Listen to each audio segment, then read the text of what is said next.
Hello everyone, a very good morning to all of you. Welcome again to our Vidya Vihar family. So we are back again with the third and final lecture of the day. That is based on daily current affairs. जो आज हम लोग discuss करने वाले हैं वो 27 अगस्त 2020 के कुछ एक इम्पोर्टेंट न्यूज को डिस्कस करने वाले हैं जो आपके एग्जाम पॉइंट ऑफ व्यू से काफी रेलिवेंट होंगे। इससे पहले ऑलरेडी आप लोगों का एमसीक्यू बेस्ड करंट अफेयर आ चुका है, तो जो लोग इस लेक्चर को देख रहे हैं वो लोग उस लेक्चर को जाकर जरूर देखें क्योंकि वो पूरा क्वेश्चन पैटर्न पे बेस्ड रहता है। चलते हैं न्यूज की ओर। आपके इंफॉर्मेशन के लिए कोरोना केसेस के मामले में यूएसए टॉप पे बना हुआ है, उसको फॉलो कर रहा है ब्राजील और ब्राजील को फॉलो कर रहा है इंडिया। देख सकते हैं केसेस 6 अराउंड आप डिफरेंस देख सकते हो रस्सी ब्राजील और इंडिया के बीच। ये डिफरेंस धीरे धीरे घटते ही जा रहा है। टोटल डिसीज के मामले में इंडिया थर्ड पे है, 60,000 लोगों की जान ऑलरेडी जा चुकी है। और इंडिया के बारे में और ज्यादा डिटेल्स देखें तो महाराष्ट्र टॉप पे चल रहा है इंडिया में अराउंड 7 लाख से ज्यादा केस के साथ, तमिलनाडु सेकंड पे और आंध्र थर्ड पे चल रहा है। कर्नाटका भी 3 लाख को क्रॉस कर चुका है और असम ही जल्द उम्मीद है कि 1 लाख को क्रॉस कर ही लेगा। चलते हैं अब अपने न्यूज की ओर। ये हमारा द हिंदू का फर्स्ट पेज। तो कुछ एग्जाम पॉइंट ऑफ व्यू से कुछ ज्यादा रेलेवेंट नहीं है, बट ये थोड़ा सा आप वो लोग ध्यान में दे सकते हो कि सारे जितने भी अपोजिशन पार्टी है सब लोग मिल चुके हैं। सब लोगों ने मिलकर सोचा है प्राइम मिनिस्टर अभी धावा बोलेंगे। क्यों धावा बोलेंगे? क्योंकि जेई और नीट एग्जाम को आगे बढ़ाना है, पोस्टपोन करना है। अगर जो लोग यूपीएससी या किसी भी मेंस एग्जाम की तैयारी कर रहे हैं जहां ऐसे रेटिंग आ सकता है, आप लोग अपना व्यू बताइए, पक्ष रखिए कि क्या जेई और नीट का एग्जाम को बढ़ाना चाहिए, पोस्टपोन करना चाहिए।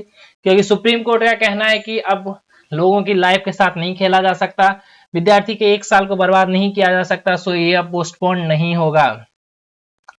ये लोन मोरेटोरियम स्कीम पे सुप्रीम कोर्ट ने फटकार लगाई है सेंटर को कि इंटरेस्ट ऑन इंटरेस्ट चार्ज किया जा रहा है बैंक के द्वारा। क्या किया गया मैं समझाता हूं। कोविड-19 के टाइम पे मोरेटोरियम पीरियड लगा दिया गया कि आप 3 महीने या 4 महीने, अब तो उसको बढ़ा के 5 महीने कर दिया कि इस 5 महीने के बीच में आपको लोन नहीं देना है, अपना आप मोरिटोरियम इस्तेमाल कर सकते हैं। और ये लोन जो होगा आपके लास्ट में, जब आपका मान लिया जाए अगर 12 मंथ का इंस्टॉलमेंट है और बीच में 5 मंथ आप नहीं दे रहे हो, तो ये इंस्टॉलमेंट आपका 12 मंथ के बाद अगला 5 मंथ ऐड हो जाएगा। और बट इसमें ये एक खराबी था कि ये आपको इंटरेस्ट पे करना ही होगा। तो वही सुप्रीम कोर्ट का कहना हुआ कि इंटरेस्ट तो ऑलरेडी पे किया ही जा रहा है, इंटरेस्ट में तो कोई छूट नहीं मिल रहा। तो यानी कि अगर आप उस इंटरेस्ट पे भी इंटरेस्ट लगा रहे हो, ये क्लियर करना है सेंटर को कि क्या आप सिर्फ इंटरेस्ट लोगे या फिर इंटरेस्ट पे इंटरेस्ट लगाओगे। तो इसके लिए सुप्रीम कोर्ट ने 1 सितंबर तक का टाइम दिया है सेंटर को एफिडेविट देने का। और ये एग्जाम पॉइंट ऑफ व्यू से ये सब कुछ इंपॉर्टेंट नहीं है, तो चलते हैं न्यूज की ओर। ये थोड़ा सा इंपॉर्टेंट है। सुप्रीम कोर्ट के द्वारा 11 जज का एक बेंच गठित किया गया है कोटा कैप को लेके। ये इशू उठा है महाराष्ट्र से। महाराष्ट्र में मराठा रिजर्वेशन लॉ लाया गया है जिसके तहत मराठों को 12 से 13% कोटा प्रोवाइड करने का बात कही गई है। तो ये अगर 12 से 13% कोटा अगर प्रोवाइड किया करा दिया गया मराठा को, तो ये जो टोटल ऐसा हमारे संविधान में लिखा हुआ है 1992 में 9 जज बेंच के द्वारा ये डिक्लेयर कर दिया गया था। संविधान में तो कहीं रिजर्वेशन के बारे में लिखा हुआ है ही नहीं। ये आप लोगों को क्वेश्चन पूछा जा सकता है कि हमारे संविधान में कहीं रिजर्वेशन के बारे में है, रिजर्वेशन के बारे में नहीं लिखा गया है। तो 1992 में 9 जज बेंच ऑफ कोर्ट के द्वारा एक डिक्लेयर किया गया था कि आप 50% कैप को इंक्रीज नहीं कर सकते, यानी मैक्सिमम अगर आपको रिजर्वेशन देना है तो आप 50% दे सकते हो, 50% सीट आपको अनरिजर्व रखना होगा। तो ये मराठा रिजर्वेशन लॉ के तहत अगर 12 से 13% तक रिजर्वेशन दे दिया गया मराठा कम्युनिटी को, तो ये 50% कैप को पार कर जाएगा, यानी कि 1992 का जो जजमेंट है उसको ये क्रॉस कर जाएगा। इसी पे फैसला लेने के लिए सुप्रीम कोर्ट ने 11 जज की बेंच बैठाई है कि क्या उस कोटा कैप को बढ़ाया जा सकता है, 50% को डिक्रीज किया जा सकता है, जो कि जनरल के लिए फिक्स रखा गया है कि 50% अनरिजर्व रहेगा, क्या उसको डिक्रीज किया जा सकता है। ये सब अब डिसीजन आगे देखिए क्या होता है, जैसा जो होगा हम लोग अपडेट यहाँ पे करते रहेंगे। हाँ, ये आर्कियोलॉजिकल सर्वे ऑफ इंडिया के द्वारा 7 न्यू सर्कल बनाया गया है और ये बनाया गया है पीएम मोदी के रिक्वेस्ट पे, पीएम मोदी के कॉल पे, जो उन्होंने बोला था कि हमारे मोन्यूमेंट्स का प्रिजर्वेशन और रजिस्ट्रेशन अच्छी तरीके से हो, उसको फैसिलिटेट किया जाए, उसको स्ट्रेंथन किया जाए उस प्रोसेस को। सो इस तहत सबसे पहला जो सर्कल बना है जबलपुर, दूसरा तिरुचि, तीसरा झांसी, चौथा मेरठ, पांचवा हम्पी, छठा रायगंज एंड सातवां राजकोट। ये 7 जगह न्यू सर्कल एएसआई के द्वारा क्रिएट किया गया है। और एएसआई है आपका archaeological survey of India. Archaeological survey of India monuments को लेकर जितना पॉलिसी बनाना है, उसको प्रोटेक्ट करना है, उसके प्रोसेस को स्ट्रेंथन करना है, वो सारा काम आर्कियोलॉजिकल सर्वे ऑफ इंडिया के द्वारा ही देखा जाता है। ये थोड़ा सा अच्छा एक न्यूज है कि इंफॉर्मेशन एंड ब्रॉडकास्टिंग मिनिस्टर जो कि प्रकाश जावड़ेकर जी हैं, उनके द्वारा वुमेन्स इक्वलिटी डे पे सारे वुमेन्स को विश किया गया है। ये आप लोग याद रख सकते हो कि वुमेन्स इक्वलिटी डे सेलिब्रेट किया जा रहा है हमारे भारत में, और ये विश किया गया इंफॉर्मेशन एंड ब्रॉडकास्टिंग मिनिस्ट्री के द्वारा। ये भी एक अच्छा न्यूज है कि ministry of women and child development यानी कि MOWCD के द्वारा नॉमिनेशन को इनवाइट किया गया है प्रधानमंत्री राष्ट्रीय बाल पुरस्कार 2021 के लिए। प्रधानमंत्री राष्ट्रीय बाल पुरस्कार 2021 के लिए, चूंकि आपको नाम से ही पता चल रहा है ये बाल पुरस्कार है, सो ये चिल्ड्रन के द्वारा, इंडिविजुअल के द्वारा या इंस्टीट्यूशन के द्वारा यहाँ पे नॉमिनेशन किया जा सकता है।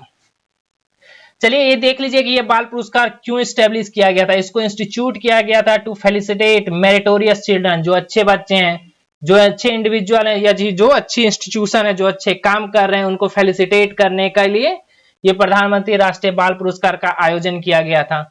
इसके तहत 2 कैटेगरी है, बाल शक्ति पुरस्कार और दूसरा है बाल कल्याण पुरस्कार।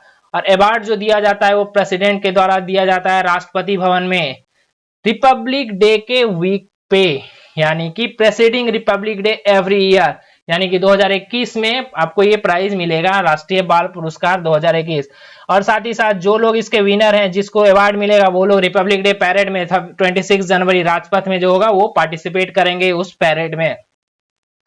तो ये काफी अच्छा अवार्ड है लोगों को पहचान दिलाने के लिए, लोगों को फेलिसिटेट करने के लिए, जो मेरिटोरियस बच्चे हैं, जिन्होंने कुछ अच्छा काम किया है देश के लिए, जिन्होंने समाज के लिए कुछ अच्छा काम किया, उनको याद करने के लिए, उनको प्राइज देने के लिए, उन्हें बढ़ावा देने के लिए ये पुरस्कार एक काफी अच्छा पुरस्कार है। चलिए नेक्स्ट न्यूज की ओर चलते हैं। गरीब कल्याण रोजगार योजना GKRA, मैंने ऑलरेडी बताया है इसके बारे में कि ये क्या है, ये क्यों स्टार्ट किया गया। चलिए क्यों स्टार्ट किया गया वो मैं फिर से बता देता हूं। ये स्टार्ट किया गया कि इंडिया के 6 राज्यों में जहां सबसे ज्यादा माइग्रेंट वर्कर्स वापस घूम के आए हैं, जो कि बाहर काम कर रहे थे, लॉकडाउन लग गया और लॉकडाउन से सब लोग वापस अपने घर घूम के आए, तो मैक्सिमम जो माइग्रेंट वर्कर्स रहते हैं वो 6 स्टेट से रहते हैं, और वो स्टेट है आपका बिहार, झारखंड, मध्य प्रदेश, उड़ीसा, राजस्थान, उत्तर प्रदेश। इन 6 स्टेट के माइग्रेंट वर्कर्स सबसे ज्यादा रहते हैं। सो इन लोगों को अपने घर में ही लोकल एरिया में रोजगार प्रोवाइड कराने के लिए गरीब कल्याण रोजगार अभियान की शुरुआत की गई। कुछ दिन पहले मैंने न्यूज में बताया था कि इंडियन रेलवे के द्वारा काफी मैंडेज ऑफ जॉब को प्रोवाइड कराया गया, और अब मिनिस्ट्री ऑफ रूरल डेवलपमेंट के द्वारा बोला जा रहा है कि 24 करोड़ मैंडेज एम्प्लॉयमेंट प्रोवाइड किया गया, जिसमें कि 18,862 करोड़ ऑलरेडी स्पेंड किया जा चुका है अभी तक इसके ऑब्जेक्टिव को पूरा करने के लिए। तो कुछ काम हो रहा होगा तब तो वर्क डे प्रोवाइड कराया गया है। तो अब काम देख लीजिए क्या हुआ है। 85,786 वाटर कंजर्वेशन स्ट्रक्चर बनाया गया, 2,63,846 रूरल हाउसेस बनाया गया, कैटल शेड बनाए गए, फार्म पाउंड्स बनाए गए, कम्युनिटी सैनिटरी कॉम्प्लेक्सेस बनाए गए। और इन सब में किसकी हेल्प लगी है? माइग्रेंट वर्कर्स की। माइग्रेंट वर्कर्स को इसमें एम्प्लॉयमेंट दिया गया, रोजगार दिया गया है, जिसके तहत वो लोग पैसे भी कमा सके, अपने घर के आसपास भी रह सके और सरकार का भी काम हो सके। और काफी सारे जॉब ग्राम पंचायत के द्वारा भी प्रोवाइड किया जा रहा है, और साथ ही साथ मिनिस्ट्री के द्वारा ऐसा भी बोला जा रहा है कि ये गरीब कल्याण रोजगार अभियान सिर्फ कुछ ही दिनों के लिए नहीं है। जो लोग अपने घर में स्टे करना चाहते हैं वो लोग रह सकते हैं, उनके घर के आसपास ही उन्हें जॉब प्रोवाइड कराई जाएगी। Department of pension and pensioner welfare DOPPW, इन्होंने क्या किया है? EPPO यानी कि इलेक्ट्रॉनिक पेंशन पेमेंट ऑर्डर को डिजी लॉकर से लिंक कर दिया गया। ऐसा क्यों किया गया? कोविड-19 का टाइम चल रहा है और जो न्यूली रिटायरिंग ऑफिसर है उनको पेंशन पेमेंट ऑर्डर लेने में काफी ज्यादा परेशानी का सामना करना पड़ रहा है। तो अब क्या होगा?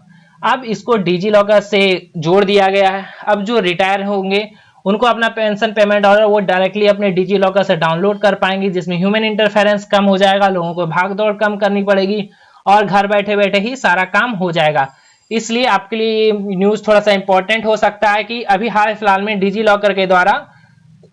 लॉकर से department of pension and pensioner welfare के द्वारा किस चीज को जोड़ा गया है, लिंक किया गया है। तो ये लिंक किया गया है ई पेंशन पेमेंट ऑर्डर को। एक्सपोर्ट प्रिपेयर्डनेस इंडेक्स EPI 2020 किसके द्वारा रिलीज किया गया है? सबसे पहला क्वेश्चन, और ये काफी इंपॉर्टेंट क्वेश्चन है। नीति आयोग के द्वारा एक्सपोर्ट प्रिपेयर्डनेस इंडेक्स को जारी किया गया है और ये बेस्ड होता है 4 पिलर पे: policy, business, ecosystem, export ecosystem और एक्सपोर्ट परफॉर्मेंस। ये 4 पिलर पे इसका पूरा स्ट्रक्चर बेस्ड होता है, ये इंडेक्स पूरा बेस्ड होता है। और 4 पिलर के साथ साथ 11 सब पिलर भी है: policy, institutional framework, business environment, infrastructure and transport connectivity. यानी कि आप बोल सकते हो कि ये जो इंडेक्स प्रिपेयर किया जाता है नीति आयोग के द्वारा प्रिपेयर किया जाता है, साथ ही साथ ये प्रिपेयर जो किया था ये 4 मेन पिलर पे बेस्ड रहता है कि उसी 4 पिलर को ध्यान में रखते हुए, उसी इंडिकेटर को ध्यान में रखते हुए ये आपका इंडेक्स को तैयार किया जाएगा। और इस एक्सपोर्ट प्रिपेयर्डनेस इंडेक्स के द्वारा ये बताया गया कि सबसे अच्छा परफॉर्म करने वाला जो बेस्ट परफॉर्मर है वो है गुजरात, महाराष्ट्र, तमिलनाडु और ये है आपका कोस्टल स्टेट। इनके द्वारा इस इंडेक्स के द्वारा यह भी बताया गया कि जितने सारे कोस्टल स्टेट हैं सब लोग काफी अच्छा परफॉर्म कर रहे हैं, उसमें भी सबसे अच्छा परफॉर्म कर रहा है गुजरात, महाराष्ट्र और तमिलनाडु, ये इसके द्वारा बताया गया है। आप याद रख सकते हो कि एक्सपोर्ट प्रिपेयर्डनेस इंडेक्स में सबसे बेस्ट परफॉर्मर इस बार का कौन रहा है? सबसे फर्स्ट रैंक पे रहा है गुजरात, सेकंड पे महाराष्ट्र एंड थर्ड पे तमिलनाडु। हमारे प्रेसिडेंट रामनाथ कोविंद जी ने वन महोत्सव को सेलिब्रेट किया एक नीम के प्लांट को लगा के प्रेसिडेंशियल भवन में, यानी राष्ट्रपति भवन में ही। और इसकी सबसे पहले शुरुआत की गई थी 1950 में इस फेस्टिवल की, जो कि गई थी कन्हैया लाल मानेकलाल मुंशी जी के द्वारा, जिन्होंने राजघाट दिल्ली में पहली बार एक ट्री को प्लांट किया गया था। ये एक 1 वीक ट्री प्लांटिंग फेस्टिवल है। ये वन महोत्सव जो है एक 1 week annual tree planting festival है, जो कि हर साल कंट्री में सेलिब्रेट किया जाता है।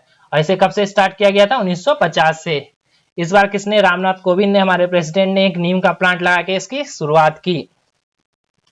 ये एक काफी अच्छा न्यूज है कि वर्ल्ड हेल्थ ऑर्गेनाइजेशन यानी WHO के द्वारा अफ्रीकन कॉन्टिनेंट को पोलियो फ्री डिक्लेयर कर दिया गया। ये एक बहुत बहुत बहुत इंपॉर्टेंट न्यूज है, VVI न्यूज है कि हाल ही में WHO के द्वारा किस कॉन्टिनेंट को पोलियो फ्री डिक्लेयर किया गया, तो वो किया गया अफ्रीका कॉन्टिनेंट के द्वारा। बोला गया कि पिछले 4 साल में यहाँ एक भी पोलियो के मरीज देखने के लिए नहीं मिले हैं। साथ ही साथ ये स्मॉल पॉक्स को ज्वाइन कर चुका है ये पोलियो, यानी कि कुछ साल पहले स्मॉल पॉक्स को भी WHO के द्वारा अफ्रीका में small pox free continent declare किया गया था अफ्रीका को। सो अफ्रीका कौन कौन से बीमारी से फ्री हो चुका है? स्मॉल पॉक्स सबसे पहला, और ये कोई आम इंसान डिक्लेयर नहीं किया, ये WHO डिक्लेयर किया है। और दूसरा पोलियो। इस 2 से अफ्रीका कॉन्टिनेंट पूरी तरह से फ्री हो चुका है, ये बोलना है हमारे WHO का, वर्ल्ड हेल्थ ऑर्गेनाइजेशन का। इंडिया वियतनाम का एक ज्वाइंट कमीशन का मीटिंग हुआ है। अभी तो आपको पता होना चाहिए कि जो भी मीटिंग हो रही है वो वीडियो कॉन्फ्रेंसिंग के द्वारा ही हो रही है, और ये 17th मीटिंग है और ये बेस्ड है आपका trade, economic, scientific and technology cooperation. ये मीटिंग वीडियो कॉन्फ्रेंसिंग के द्वारा किया गया। इसको चेयर किया गया भारत की तरफ से external affair minister doctor Jaishankar और उनके वियतनामीज काउंटरपार्ट का मतलब होता है अगर इंडिया से एक्सटर्नल अफेयर मिनिस्टर हैं तो वो उधर से वियतनाम के एक्सटर्नल अफेयर मिनिस्टर ही होंगे। वहां के एक्सटर्नल अफेयर मिनिस्टर है फार्म बिन मिन। इन 2 के द्वारा इसमें पार्टिसिपेट किया गया, चेयर किया गया हमारे external affair minister S Jaishankar के द्वारा। और उन दोनों ने बातचीत की ट्रेड को लेके, इकोनॉमी को लेके, साइंटिफिक एंड टेक्नोलॉजी कॉपरेशन को लेके दोनों देशों के बीच। तो ये एक अच्छा न्यूज हो सकता है कि भारत का थोड़ा सा एशियन कंट्री की ओर सहयोग बढ़ते जा रहा है। भारत ने ऐसे बोला था कि RCEP से उन्होंने पुल आउट कर लिया था, बोला था कि उससे ज्यादा घाटा हो रहा है इंडिया को, इंडिया एक्सपोर्ट काफी कम कर पा रही है उन सब देशों में और इंपोर्ट ज्यादा बढ़ रहा है। सो उन्होंने बोला था कि वो ज्यादा पार्टिसिपेट नहीं करेंगे ट्रेड में एशियन कंट्री के साथ। चलिए अब चलते हैं नेक्स्ट न्यूज की ओर। ये काफी अच्छा न्यूज हो सकता है। जेमी इंडरसन ये देख सकते हैं इंग्लैंड के ये पेसर हैं जेम्स एंडरसन। ये वर्ल्ड हिस्ट्री के क्रिकेट हिस्ट्री के फर्स्ट फास्ट बॉलर बन चुके हैं जिन्होंने 600 टेस्ट विकेट लिया है। ये फर्स्ट फास्ट बॉलर बन चुके हैं। इससे पहले 600 विकेट और लिया जा चुका है, बट बाकी 3 जो लिया जा चुका है तीनों स्पिनर हैं। सबसे ज्यादा मुथैया मुरलीधरन श्रीलंका के 800 विकेट, शेन वॉर्न ऑस्ट्रेलिया के 700 विकेट और अनिल कुंबले जी हमारे भारत के 619 विकेट। और अब चौथे नंबर पे पहुंच चुके हैं जेमी एंडरसन। बट ये तीनों चूंकि स्पिनर हैं और जेम्स एंडरसन जो है फास्टर बॉलर हैं, इसलिए ये फर्स्ट फास्टर बॉलर हो गए वर्ल्ड हिस्ट्री के, क्रिकेट हिस्ट्री के, जिन्होंने 600 विकेट को पूरा किया। और इन्होंने ये पूरा किया है पाकिस्तान के खिलाफ, पाकिस्तान के कैप्टन अजहर अली को आउट करके। ये मध्य प्रदेश का न्यूज है। मध्य प्रदेश सरकार के द्वारा कुछ दिन पहले जीवन शक्ति योजना नामक एक स्कीम चलाई गई थी, जिसके तहत जो बेरोजगार महिलाएं हैं, घर पे बैठी हुई हैं, उनको ये रोजगार प्रदान करेगी। कैसे रोजगार प्रदान करेगी कि ये महिलाओं के द्वारा लो कॉस्ट मास्क को तैयार किया जाएगा सिटीजन के लिए, और इसमें लोगों को जो एक एम्प्लॉयमेंट ऑप्शन मिलेगा, लोगों को इनकम बढ़ेगा। मास्क की जरूरत बढ़ते जा रही थी, इस कोरोना वायरस जब से आया है तब से मास्क, सैनिटाइजर, इस दो की बिक्री काफी ज्यादा बढ़ चुकी।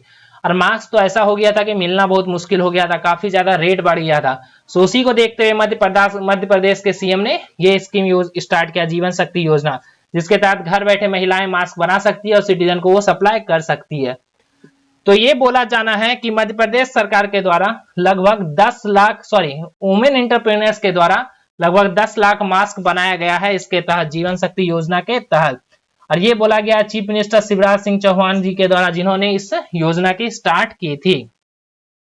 ये न्यूज मैं ऑलरेडी डिस्कस कर चुका है कि 7 आर्कियोलॉजिकल सर्वे ऑफ इंडिया के द्वारा 7 न्यू सर्कल को डिक्लेयर किया गया है।